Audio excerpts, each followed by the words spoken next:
Hi everyone, this is Lisa Marie. Welcome to the studio. Links to download this page are in the video description. Today I am coloring fair or light skin tone. So basically a little bit lighter in hues. The color palette that I pre-selected for this particular skin tone, a little bit lighter in coloring, but still a nice variety of colors. So this is one of the coloring pages I drew a little while ago.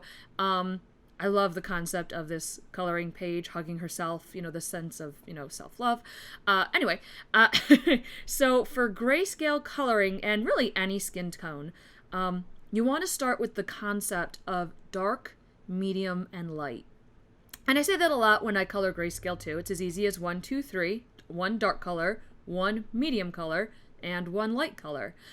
So what I'm doing first is I'm sort of mapping out or coloring in the darker parts of the shadows. This gives me a sense of the lighting. Also, by blending, these different colors together on the page, I'm creating sort of an underpainting. Many different types of skin tones, obviously, but by putting down certain colors first on the paper, it sets the tone for the skin tone, and it'll affect all the other colors I put down. It can make them warmer, it can make them look a little bit cooler. Right now I'm doing first brown and then a bit of blue and now the red. And by mixing all of those together in the shadowy areas, you can see I'm creating a nice sort of underpainting, a little bit warmer with that touch of blue.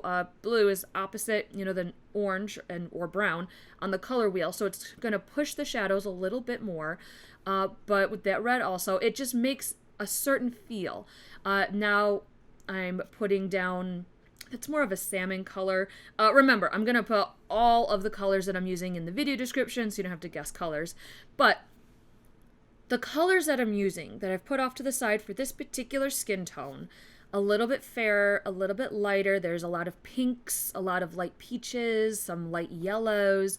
And what I'm doing now is, now that I have my shadows put in, I'm taking a medium tone, that salmon pink color, and I'm using the medium as a bridge. And the medium color connects the darker shadowy spots to the lighter areas. So I'm slowly pulling my color closer and closer to the lighter areas, still letting the white of the paper show as the lightest spots, but blending and layering all of my colors.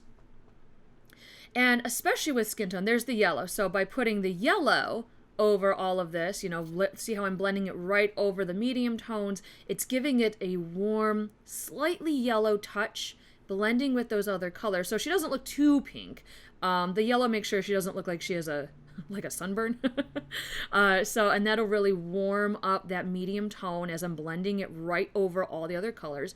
But with skin tone especially, I've noticed, it helps to apply the color in very gentle, soft circles. Now that pink going right over the yellow, it's not going to come across as exceptionally pink because it's blending with the yellow I just put down. So soft circles, gentle circles, not pressing hard, very, very gently, just applying the colors in little tiny circles. That way I don't get any dramatic lines. I don't get any, dramatic one color taking precedence. They're all going to blend together gently on the paper. For a lighter skin tone, I do look at several different references. You can see they're a very light peach, just lightest skin tones, and still slowly pulling it into the white of the paper. I'm still not going all the way to the white of the paper. If you notice, I'm still letting some of the white show through. I let the white of the paper be a tool as well, but blending these particular tones together very gently, you get a nice soft light skin. But it still stands out. It's still warm. Look at the white of the paper all around her compared to that skin tone. That's a cream, by the way, and I love that cream. You could tell I use it a lot. The pencil's really small. I've got extras. I'm just trying to use up that one. But a nice off-white cream is one of the best I've found lighter colors to use. And see, now that can go all the way to the white of the paper, blending the colors together. Anyway, the cream, it's one of the best I've found for a fair or light skin tone. It's warm, but it's not going to take away the show. It's not as stark as a white, which I will use in a minute, but it's very gentle light color. Extra touches of red around the eyes, tips of the nose, and the fingers, and the lips, of course.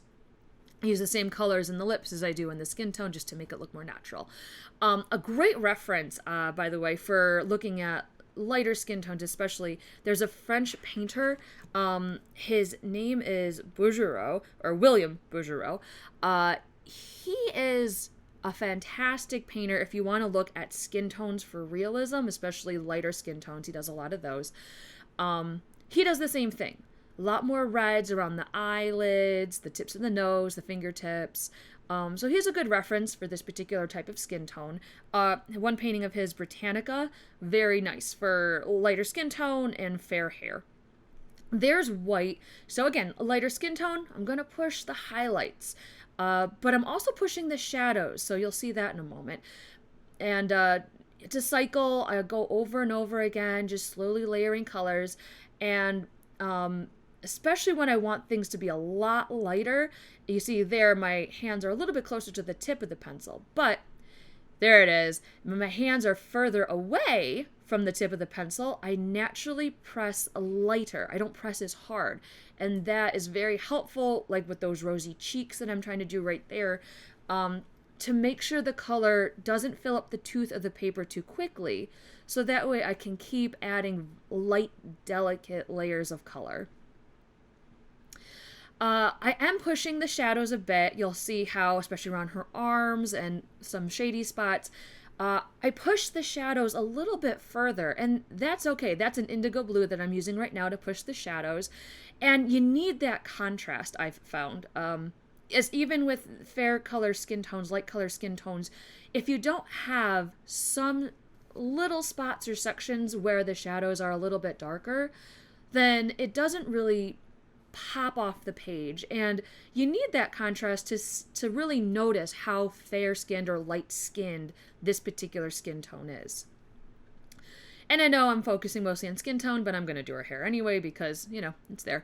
And it's easy because I'm going to use basically the same colors, some of the same colors that I used in her skin tone. Just visually unifies the whole thing, and it's super easy for a color palette. Quick note on hair, it's kind of the opposite of skin. So with skin, I did small, gentle circles, blending very gently so you can't really see hand strokes. Hair, it's lines, many lines. So I block out the shadows just like I did with the skin, but I block it out by doing small strokes of pencil lines, following the lines already put down. Layering the same way as I did with the skin tone, but I'm layering with lines. It works. And by using the same skin color as I used in her skin, you know, visually it's very unifying. After a couple touches of that, that'll be it for today. I hope you enjoyed this video. Thank you for visiting me in the studio. Remember to subscribe to my channel so you don't miss the next video, and stay creative. Bye!